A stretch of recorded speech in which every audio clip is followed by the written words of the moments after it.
नमस्कार, मैं साक्षी गुप्ता। आप देख रहे हैं लाइव भारत न्यूज, खबर हिमाचल प्रदेश से।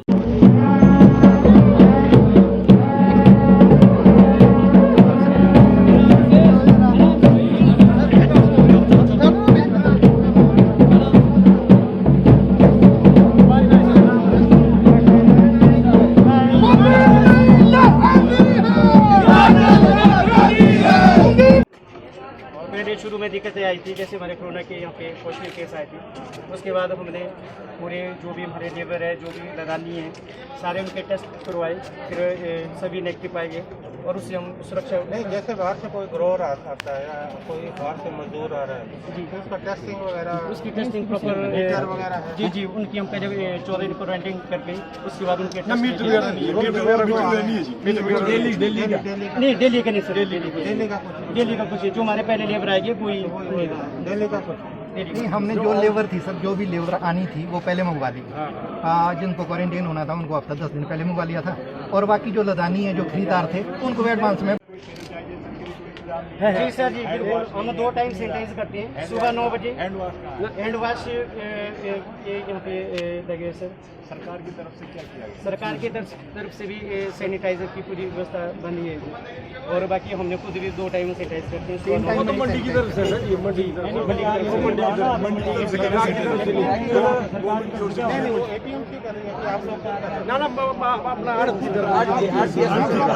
से सैनिटाइजर एपीएमसी वाले भी कर लीजिए, उन्हें जो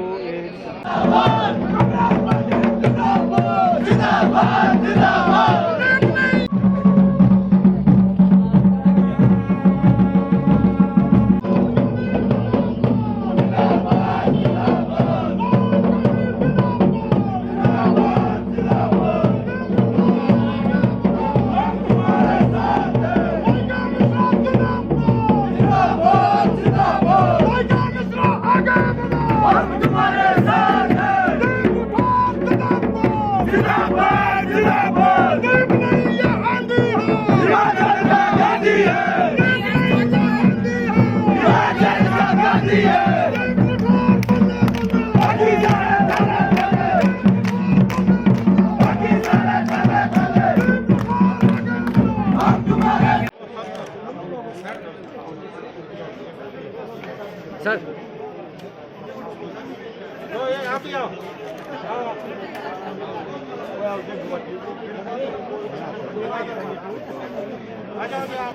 आने का मकसद है, आप जानते हैं कि आजकल सेब सीजन जो है यौवन पे है, और बहुत सारी किसानों को, बागवानों को समस्या आ रही है। तो मैंने निर्णय लिया कि मैं आज और कल जितनी भी हमारी मंडियां हैं वहाँ जाके खुद जो वास्तविकता है, ज़मीनी हकीकत है, उसको जानने का प्रयास करूँगा। और सरकार पे असर भी हुआ जब इन्होंने हिमाचल के बॉर्डर पूरे खोल दिए। हमको मजबूरन सचिवालय का घेराव करना पड़ा। मैंने कहा कि हम टूरिज्म के विरोधी नहीं है, लेकिन हिमाचल में जो भी लोग आप बाहर से आ रहे हैं उनको एक प्रोटोकॉल के तहत लाइए। जो क्वारंटीन होने उनको क्वारंटीन कीजिए। आप ये तो खुले इजाज़त नहीं दे सकते ना। उसके बाद सरकार पे असर हुआ, थोड़े नियम सख्त हुए। तो आगे भी हमको जहाँ लगेगा, हालांकि मैंने अभी जो हमारे आंदोलन थे वो फिलहाल मैंने स्थगित किए हैं कोरोना की वजह से, लेकिन जो भी सरकार का विरोध है, जो गलत नीतियों को लेके होगा, वो विरोध जो है कांग्रेस पार्टी जारी है। आने वाले समय में विपक्ष का क्या रोल रहेगा बेरोजगारी को कम करने और महंगाई को कम करने में, क्या योगदान रहेगा? देखिए, हमने एक सकारात्मक विपक्ष की भूमिका निभाई है जी। मैंने एक एक्सपर्ट की कमेटी बनाई जिसमें कोई पॉलिटिकल आदमी नहीं था। हमने बागवानी क्षेत्र से जो पूर्व वाइस, हमने खुद 45 पेज की एक रिपोर्ट मुख्यमंत्री को सौंपी। हमने सरकार को सुझाव दिए कि आने वाले समय हमारे सूक्ष्म, लघु और मध्यम उद्योग बिल्कुल बंद पड़े, वो कैसे हो, उसके लिए हमने मुख्यमंत्री को जो सुझाव दिए, तो मुख्यमंत्री ने कहा हम इस पर गौर करेंगे। अब हम तो सुझाव दे सकते हैं, सरकार तो उनकी, अमल तो सरकार ने करना है।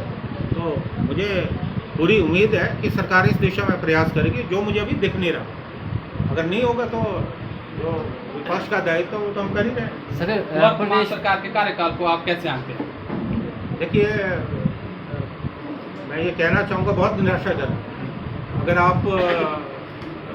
अगर मैं देश की बात नहीं करना चाहता तब तो बहुत लंबी बात हो जाएगी। अगर मैं अपने प्रदेश की बात करूं तो सरकार जो है हर मोर्चे पे असफल सिद्ध हो रही है। और आप अभी देखेंगे कि तरक्की के काम सारे बंद पड़े हैं। जो काम कांग्रेस सरकार के समय में हुए थे, वीरभद्र सिंह जी के समय में हुए थे, जो काम पूरे हो रहे हैं, ये उसका फीता काट रहे हैं। मुझे बताइए ना कि कौन सा नया काम शुरू हो? कोई प्रदेश में नया काम शुरू नहीं हो रहा। पैसों का रोना रोते हैं। तो कांग्रेस के समय में भी हमारे आर्थिक समस्या रहती थी, लेकिन केंद्र सरकार से हमको मदद मिलती थी। अब तो केंद्र में अभी भारतीय जनता पार्टी की सरकार है। चुनाव के मौके में इन्होंने कहा था कि डबल इंजन की सरकार है, एक इंजन दिल्ली में, एक हिमाचल में। अब वो जो डबल इंजन है वो तो हाँफ रहा है, तो कहीं तो वो गाड़ी बढ़ नहीं रही है।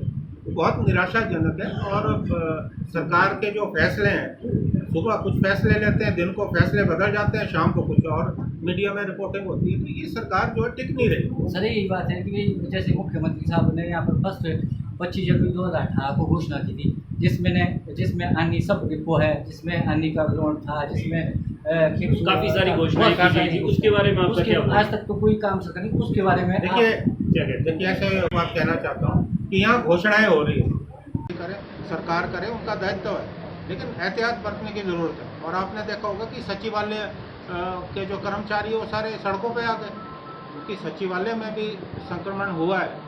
उन्होंने कहा कि जो सचिवालय के कर्मचारी हैं, उन्होंने सरकार से मांग की। एक मापदंड भारतीय जनता पार्टी के नेताओं के लिए, सरकार में बैठे लोगों के लिए, कांग्रेस के लोगों के लिए। हमारे ऊपर तो मुकदमे बने, मेरे ऊपर 4 केसेस बन चुके हैं, मेरे साथियों पे भी केसेस बने, FIR लॉन्च हुई है, लेकिन भारतीय जनता पार्टी के किसी नेता के खिलाफ अभी तक FIR क्यों नहीं हुई? शिमला में इन्होंने एक बहुत बड़ा हवन किया, वहाँ भी तमाम सोशल डिस्टेंसिंग की धज्जियाँ उड़ाई गई, तो उन पर भी FIR होती। तो मैं ये पूछना चाहता हूँ, क्या कानून जो है वो सिर्फ भारतीय जनता पार्टी के नेताओं की रक्षा के लिए, वो कानून विपक्ष के खिलाफ कार्रवाई करेगा? तो ये जो दोहरे मापदंड है ये नहीं होने चाहिए, ये मैंने कहा। सर, जैसा कि आपने कहा कि अभी सरकार ने 25% की वृद्धि की है बस किराए में, उसमें विपक्ष की क्या भूमिका है? देखिए, मैं बात कहना चाहता हूँ कि इस वक्त पूरी दुनिया में जो क्रूड ऑयल है, जो कच्चा तेल है, वो सबसे ज़्यादा सस्ता है। दुनिया के बहुत सारे मुल्कों ने दाम कम कर दिए। हमारा देश एक ऐसा है जहाँ फ़ायदा लोगों को होना चाहिए था, लेकिन फ़ायदा नहीं हुआ।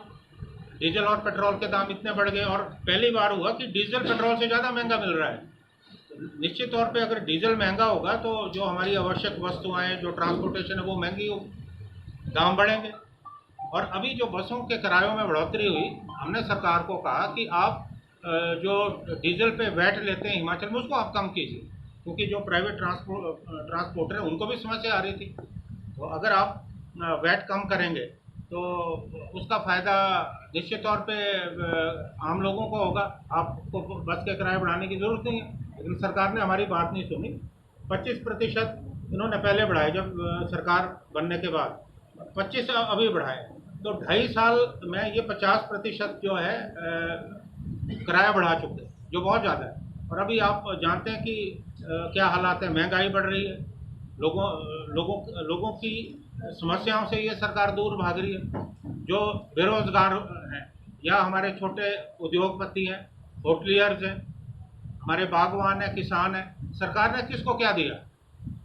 अभी अगर आप कहें कि प्रधानमंत्री जी कहते हैं कि 20 लाख करोड़ का पैकेज दिया, तो हम तो बार बार मुख्यमंत्री से पूछते आए कि 20 लाख करोड़ में से हिमाचल को कितना मिला, और जो PM केयर फंड में पैसा जमा हुआ है या मुख्यमंत्री के राहत कोष में पैसा जमा हुआ है, उसकी डिस्ट्रीब्यूशन कहाँ हुई? अब देखिए, लोगों के पास रोजगार नहीं, और ऊपर से आप टैक्स लगा रहे हो, ऊपर से टैक्सों की मार पड़ रही है। तो मैं ये पूछना चाहता हूँ सरकार से कि लोग ऐसे हालात में कहाँ से देंगे? जब सारी जगह बात हो जाएगी, उसके बाद जो है हम निष्कर्ष पे पहुँचेंगे। लेकिन फौरी तौर पे मैं ये कहना चाहता हूँ कि कोरोना की वजह से बहुत सारी समस्याएं आ रही है। हमने लगभग 3 महीने पूर्व मुख्यमंत्री जी से बात की। मैं स्वयं, मेरे साथ हमारे पार्टी के विधायक विक्रमादित्य सिंह, नंदलाल जी, मोहनलाल ब्राक्टा मुख्यमंत्री जी से मिले, और हमने उनको जो है एक पत्र भी दिया। हमारी मुख्य जो मांग थी उस वक्त एक तो ये थी कि जो कार्टन है उनकी उपलब्धता रहनी चाहिए, और लेबर की जो समस्या है उसके बारे में भी हमने कहा, क्योंकि नेपाल से लेबर नहीं आ पा रही है, तो हमने कहा कि आप नेपाल सरकार से बात करें और कोई वैकल्पिक व्यवस्था करें ताकि ग्रोवर्स को समस्या नहीं आए। लेकिन अभी भी मुझे लगता है कि लेबर की बहुत ज़्यादा समस्या आ रही है। जैसे तैसे करके हमारे जो बागवान हैं वो लेबर का प्रबंध कर रहे हैं, लेकिन सरकार इस मोर्चे पे नाकाम रही है। क्योंकि अभी मेरी ये पहली मंडी है जहाँ मैंने जो है आपकी निरीक्षण किया है। अभी तो मैं निष्कर्ष पे नहीं आऊँगा, लेकिन जो भी कमियाँ मुझे यहाँ नज़र आ रही हैं या आई हैं, वो निश्चित तौर पे जब मेरा ये दौरा पूरा होगा मैं मुख्यमंत्री के संज्ञान में लाऊँ। लेकिन मेरा ये मानना है कि एक जिस ढंग के प्रबंध होने चाहिए वो प्रबंध अभी मुझे दिख नहीं रहे, क्योंकि हमारे जो ग्रोवर्स आ रहे हैं उनकी सुरक्षा का कोई अभी मुझे कोई लगा नहीं कि कोई इतना ज़्यादा एहतियात बरती जा रही है।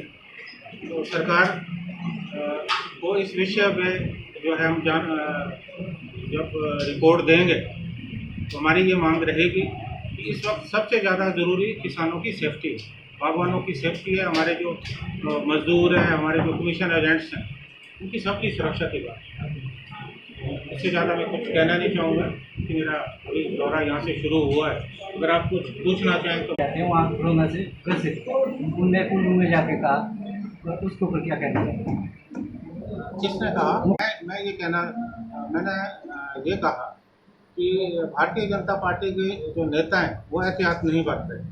अब भारतीय जनता पार्टी के एक प्रदेश के प्रवक्ता हैं, वो सचिवालय में आए, हाई कोर्ट आए और कोरोना फैला के चले गए। और सुखराम जो इनके मंत्री हैं वो तो सेलिब्रेशन कर रहे थे, और कोरोना पॉजिटिव आए, जहाँ जहाँ गए वहाँ कोरोना उनके साथ साथ चलता रहा। और वही मुख्यमंत्री जी के जो स्टार में बैठे लोग हैं उन्होंने घोषणा की है, उन घोषणाओं पे अमल नहीं हो रहा। और ये बात भी मैं कहना चाहता हूँ कि ये सरकार भ्रष्टाचार में स्लिप्त है। और आपने अभी देखा होगा कि कोरोना काल में जैसे मुख्यमंत्री प्रधानमंत्री जी बोलते हैं कि आपदा में अवसर तलाश करो, तो इन्होंने तो अवसर तलाश किया। सैनिटाइजर घोटाला हुआ और पीपीई किट्स में घोटाला हुआ। जो डायरेक्टर थे हेल्थ के उनको त्यागपत्र देना पड़ा, उनको जेल हुई। और पहली बार हुआ कि भारतीय जनता पार्टी के प्रदेश अध्यक्ष को इस्तीफा देना पड़ा। तो सरकार जो है बिल्कुल भ्रष्टाचार में स्लिप्त है और कांग्रेस पार्टी आम जनता के साथ खड़ी है। हम हिमाचल में को भ्रष्टाचार का अड्डा नहीं बनने देंगे। आज का जो मैंने ये दौरा किया, मेरा तात्पर्य ये है कि हम जाके बागवानों से, किसानों से, हमारे जो व्यापारी हैं उनसे जाके हम खुद जाके जायज़ा लें और उनकी समस्याओं को हम उठाएं। कांग्रेस पार्टी इस कोरोना काल में भी जनता के साथ खड़ी है।